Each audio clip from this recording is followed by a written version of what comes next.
بتائیے. اچھا، ایک اختلاف سے بات یاد آ گئی، آپ کا ایک اختلاف رہا، وہ بھی علمی اختلاف ہے اور علماء کے درمیان ہوتا آیا ہے اور ہوتا رہے گا آئندہ بھی. انجینئر محمد علی مرزا کے حوالے سے اگر آپ کو برا نہ لگے تو میں سوال کرنا چاہیں تو انجینئر مرزا صاحب کے ساتھ آپ کا جو بھی معاملہ تھا سوشل میڈیا پہ لوگ دیکھے، لیکن ابھی ان پر غداری کے اور توہین رسالت کے اور اس قسم کے جو الزامات، اور ان پر تو کیس بھی ہوا، اس کے حوالے سے مفتی طارق مسعود صاحب کا دیکھیں میرا موقف میں ممبر پہ بھی بیان کر چکا ہوں، اور میں نے رمضان میں اس پہ کلپ بھی ریکارڈ کروایا تھا. یہ جو قتل و غارت کے فتوے ہیں نا، یہ بالکل ناجائز ہیں، اور میں تو کہتا ہوں جو اس طرح کے شدت والے فتوے تھے ان کے خلاف FIR کٹنی چاہیے. کیونکہ آپ ابھی ماضی میں دیکھیں نا، وہ سیالکوٹ کا کیس ہوا توہین رسالت کے نام پہ، اس کو ایک بیچارے نے اسٹیکر، وہ غیر مسلم کو کیا پتا کہ اس اسٹیکر پہ کیا لکھا ہوا، کتنا برا امیج پاکستان کا دنیا کے سامنے گیا ہے. تو یہ جو شدت ہے نا، یہ اس کو اڑا دو، اس کو مار دو، اس کو یہ کر دو، وہ کر دو، یہ بالکل ختم ہونا چاہیے، چاہے کوئی بھی ہو. انجینئر علی مرزا کی بات نہیں، میں کہتا ہوں یہ کام قادیانی کے لیے بھی جائز نہیں کہ آپ کسی قادیانی کو قتل کر دیں، حالانکہ وہ سب کے نزدیک کافر ہے، لیکن یہ قتل و غارت، پنشمنٹ، یہ گورنمنٹ کا کام ہے. آپ کی عدالتیں ہیں، آپ کا قانون بنا ہوا ہے. اگر آپ کو کسی قانون پر اعتراض ہے کہ قانون ٹھیک نہیں ہے تو اسمبلی کے ذریعے اس قانون کو چینج کرنے کی کوشش کریں، جو بھی ایک اس کا ایک طریقہ ہے. پاکستان کا قانون الحمدللہ جو پہلی شق ہے، قرآن و سنت کے خلاف کوئی قانون نہیں بنے گا. حاکم اعلیٰ اللہ ہے، یہ بہت ایک بہترین ایک یعنی آئین کا ایک حصہ ہے، اور یہ اتنا زبردست پاکستان کے آئین میں یہ شق ہے کہ اس کو اسمبلی میں 100% افراد مل کے بھی چینج نہیں کر سکتے. یعنی میں لوگوں سے کہتا ہوں کہ پاکستان ایسا خاندانی اسلامی کنٹری ہے کہ اس کے پاس اسلام کے علاوہ کوئی آپشن بچا ہی نہیں ہے. امپلیمنٹ کا مسئلہ ہوتا ہے. اسمبلی میں لوگ کیا کرتے ہیں، جب کوئی ناجائز قانون بنانا ہوتا ہے اس کو مشرف و اسلام کر کے نا اس کو تھوپ دیتے ہیں عدالتوں میں. تو اس کے لیے ایک اسلامی ندیاتی کونسل ہے اور ایک پروسیس ہے. تو جہاں بھی توہین کا مسئلہ آئے گا یا گستاخیوں کا مسئلہ آئے گا، اس میں جو جتنے بھی مذہبی اسکالرز ہیں وہ زبان میں یہ دیکھیں کہ میری اس بات کا کیا مطلب نکلے گا اور اس کا کیا سائیڈ ایفیکٹ ہوں گے. تو علمی اختلاف رہا ہے، رہے گا.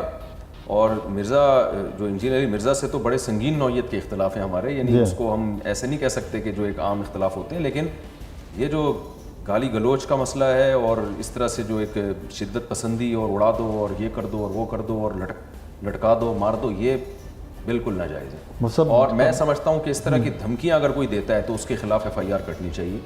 پاکستان جیسے کوئی توہین کرتا ہے تو اس کے خلاف بھی کٹنی چاہیے، پھر جج فیصلہ کرے گا کہ یہ توہین ہے بھی کہ نہیں. یہ جو گفتگو آپ یہاں لاکھوں لوگ دیکھ رہے ہیں، سوشل میڈیا کے ذریعے کروڑوں لوگ تک پہنچے گی، یہ گفتگو علماء کرام ان شدت پسندوں کے ذہنوں کو کیوں نہیں بدل پا رہے ہیں کہ جو اس طرح سے، شدت پسندوں کے ذہنوں کو بدلنا علماء کا کام نہیں ہے، گورنمنٹ کا کام ہے. علماء تو اسپیچ کرتے ہیں، جتنے بھی علماء ہم نے دیکھے ہیں سنجیدہ علماء، کبھی ان کی ہم نے شدت پسندی کے جو چیزیں ہیں وہ بھی علماء سے آ رہی ہیں. دیکھیں قانون ہے توہین کا، الحمدللہ اچھا قانون بنا ہوا ہے.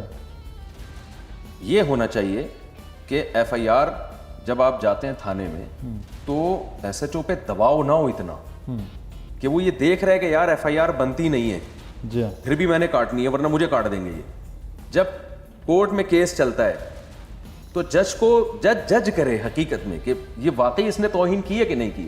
میرے سامنے ایک ایسا کیس آیا جو مجھے وکلا نے بتایا، اور میرے ریلیٹیو ہیں، وہ جھوٹ نہیں بولتے. وہ یعنی ایسا نہیں ہے کہ انہوں نے کچھ، کیونکہ وہ تو کیس بھی ختم ہو چکا تھا نا، وہ مجھ سے کیوں جھوٹ بولتے، کہ کہہ رہے ہیں ہمیں 100% یقین ہو گیا تھا کہ اس شخص نے توہین نہیں کی ہے، کیونکہ جو گواہوں نے بیان دیا تھا نا، ہم نے وہ جگہ جا کے دیکھی، وہ لوکیشن جا کے دیکھی، اس حساب سے وہ عمل بنتا ہی نہیں تھا جو عمل اس کے کھاتے میں ڈالا گیا ہے. اس کا کسی شخص سے ذاتی جھگڑا چل رہا تھا، پیسوں ویسوں کا کوئی جھگڑا تھا، تو اس نے اس کو دھمکی دی کہ میں تجھ پہ توہین کا کیس ڈال دوں گا، توہین رسالت کا. اور پھر پبلک کو جمع کیا، بھائی اس نے نبی کو یوں کہا ہے، نبی اس طرح نا اپنی وہ ایک تھرک نکالی ہے اپنے ایک ذاتی دشمنی کو. اور کہہ رہے ہم مجبور اتنا ہو گئے تھے کہ اگر ہم، کہہ رہے میں اس کی طرف سے وکیل تھا لیکن مجھے ڈر ہو گیا تھا کہ یہ جو کورٹ کے باہر پبلک کھڑی ہوئی ہے نا، اس نے پہلے میری بوٹیاں بنانی ہیں، پھر جج کو مارنا ہے اور پھر وہ اس بندے کو مارنا. تو جب اتنا دباؤ ہوتا ہے، اور یہ سارے جنونی، سارے وہ نبی کے عشق میں ان کے خیال کے مطابق پاگل ہوئے گئے، تو پاگل ہونے کی کسی کو بھی اجازت نہیں بھائی، نہ نبی کی محبت میں اور نہ اللہ کی محبت میں. ایک جو ہم کہتے ہیں نا اللہ کی محبت میں پاگل ہو جاؤ، وہ پاگل مجازن کہا جاتا ہے کہ اللہ کی بہت زیادہ محبت ہونی چاہیے، نبی کی بہت زیادہ محبت ہونی چاہیے. لیکن سچی مچی کہی آپ پاگل ہو جائیں تو پاگلوں کے لیے نہیں ہے. قرآن بار بار کہتا اپنے ہے اعمال کہ یہ جو جنت ہے نا یہ اہل عقل کے لیے, یہ پاگلوں کے لیے نہیں ہے. ان فی ذلک لآیات لأولی الالباب, اہل عقل کے لیے. عقل و دانش کا تقاضا یہ ہے کہ جب ایک کیس ہے, ملک میں قانون ہے, تو جج کو آپ جج کرنے دیں, اس کو ذہنی دباؤ سے بالکل آزاد ہو کے فیصلہ کرنے دیں. وہ فیصلہ کرے گا کہ اس نے توہین کی ہے یا نہیں کی ہے, اور پھر اس کے بعد وہ فیصلہ کرے گا کہ اس کی سزا آئین کی روشنی میں کیا بنتی ہے. بہت خوبصورت بات کی ہے, اور اس چیز کی ہی ضرورت ہے معاشرے کے اندر کہ ان چیزوں کو سمجھیے کہ آئین قانون کے مطابق کیا معاملہ.